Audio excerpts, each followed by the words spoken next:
मुख्तार अंसारी की मौत के बाद हर तरफ मुख्तार की दबंगई की कहानियों की चर्चा शुरू हो गई, क्योंकि 90 के दशक में बदलते वक्त के साथ धीरे धीरे मुख्तार अंसारी माफिया डॉन मुख्तार अंसारी बनने लगा था। अपनी दबंग छवि और कई लोकसभा और विधानसभा सीटों पर प्रभाव की वजह से वो उत्तर प्रदेश में उस वक्त की राजनीतिक पार्टियों की जरूरत बन गया था। और कहते हैं कि सरकारों की सरपरस्ती में ही डॉन मुख्तार अंसारी पूर्वांचल में खौफ का दूसरा नाम बन गया था, क्योंकि सियासी पार्टियों ने अपने अपने हिसाब से इसका इस्तेमाल किया था। साल 2003 और 2004 के आसपास पूर्वांचल में उसकी खूंखार छवि की वजह से भयानक दहशत थी। कहते हैं पुलिस प्रशासन के बड़े बड़े अफसर भी उसके खिलाफ आवाज उठाने से डरते थे, क्योंकि आरोप है कि मुख्तार अंसारी अपने गुर्गों के जरिए उसके खिलाफ आवाज उठाने वालों की हत्या करवा देता था या फिर जान से मार देने की धमकी दिलवाता था। लेकिन 2004 में शैलेंद्र सिंह नाम के एक पुलिस अफसर ने मुख्तार अंसारी पर शिकंजा कस दिया था। शैलेंद्र सिंह उस वक्त वाराणसी में एसटीएफ के चीफ थे। मामला सेना की चुराई हुई एक एलएमजी यानी लाइट मशीन गन खरीदने से जुड़ा था। शैलेंद्र सिंह के मुताबिक सेना की एलएमजी के लिए मुख्तार अंसारी ने उस वक्त 1 करोड़ रुपए देने की डील की थी और ये जानकारी एसटीएफ और शैलेंद्र सिंह को मुख्तार गैंग की फोन टैपिंग के जरिए मिली थी। लेकिन पुलिस अफसर शैलेंद्र सिंह और उनकी टीम के हाथ पांव उस वक्त फूल गए जब उन्हें यह जानकारी मिली कि सेना की एलएमजी का इस्तेमाल मुख्तार अंसारी बीजेपी नेता कृष्णानंद राय की हत्या के लिए इस्तेमाल करने वाला, क्योंकि बीजेपी नेता कृष्णानंद राय जिस गाड़ी से चलते थे वो बुलेट प्रूफ थी और उसे राइफल से भेद पाना मुश्किल था।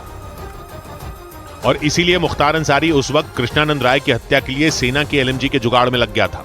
फोन टैपिंग के दौरान वाराणसी एसटीएफ की टीम को पता चला था कि मुख्तार अंसारी किसी भी कीमत पर सेना की एलएमजी हासिल करना चाहता था। शैलेंद्र सिंह बताते हैं कि सेना से एलएमजी निकाल पाना भी आसान नहीं था, लेकिन इसके लिए मुख्तार अंसारी ने एक खतरनाक प्लान बनाया था और बाबूलाल यादव नाम के सेना के एक जवान से संपर्क किया था। और शैलेंद्र सिंह के मुताबिक बाबूलाल ने मुख्तार को बताया था कि उसके पास सेना से चुराई हुई एलएमजी है। इसके बाद मुख्तार अंसारी ने उस एलएमजी के बदले बाबूलाल यादव को 1 करोड़ रुपए देने की बात कही थी। शैलेंद्र सिंह और उनकी टीम जानती थी कि मुख्तार अंसारी के हाथ में आने से पहले ही एलएमजी को बरामद करना होगा, वरना उसके बाद उसे रिकवर कर पाना मुश्किल हो जाएगा। इसके बाद एक ऑपरेशन करके एसटीएफ ने सेना की चुराई हुई एलएमजी को बरामद कर लिया था। एसटीएफ ने सेना के भगोड़े बाबूलाल यादव और मुख्तार अंसारी के गनर मुन्नर यादव को गिरफ्तार कर लिया था। दोनों के बयान के आधार पर वाराणसी के चौबेपुर थाने में मामला भी दर्ज किया गया था। और तब के वाराणसी एसटीएफ शैलेंद्र सिंह ने मुख्तार अंसारी के खिलाफ पोटा यानी प्रिवेंशन ऑफ टेररिज्म एक्ट लगा दिया था।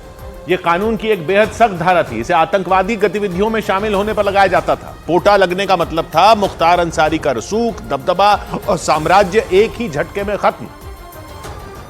लेकिन अपराध की दुनिया से सियासत के मैदान में उतर चुके मुख्तार अंसारी ने यहीं पर खेल कर दिया था। अपने खिलाफ पोटा लगाए जाने के बाद मुख्तार अंसारी ने उस वक्त उत्तर प्रदेश में सत्ता चला रही समाजवादी पार्टी से संपर्क किया था।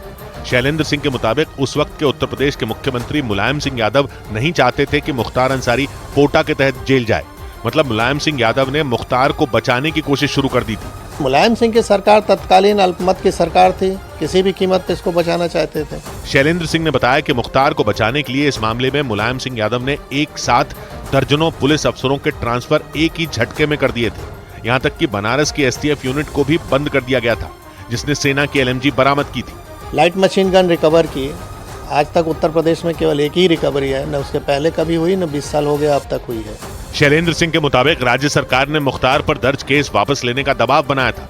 उन पर और उनकी टीम पर इतना ज्यादा दबाव बढ़ गया था कि बाद में उन्होंने अपने पद से इस्तीफा दे दिया था। लेकिन कहते हैं कि मुलायम सिंह पर मुख्तार अंसारी का एक बहुत बड़ा एहसान था, जिसकी कीमत मुलायम सिंह ने उसे पोटा से बचा कर चुकाई थी। खबरों के मुताबिक 2003 में उत्तर प्रदेश में मुलायम सिंह की गिरती हुई सरकार को मुख्तार ने बचा लिया था और निर्दलीय विधायकों के साथ मुलायम सिंह यादव का समर्थन कर दिया था, क्योंकि 2003 में उत्तर प्रदेश विधानसभा में विपक्ष ने मुलायम सिंह यादव सरकार के खिलाफ अविश्वास प्रस्ताव ला दिया था।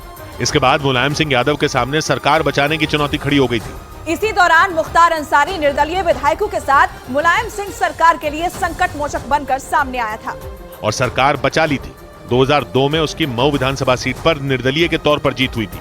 2003 में जब मायावती की पार्टी ने समाजवादी पार्टी से समर्थन वापस लिया तो दूसरे निर्दलीय विधायकों का अगुवा बनकर उसने मुलायम सिंह को खुला समर्थन दे दिया था। इसके बाद उसकी नजदीकियां समाजवादी पार्टी से बढ़ने लगी थी और कहा तो यह भी जाता है कि मुलायम सिंह यादव ने मुख्तार के उस एहसान का बदला एलएमजी केस में उसे बचाकर चुकाया था।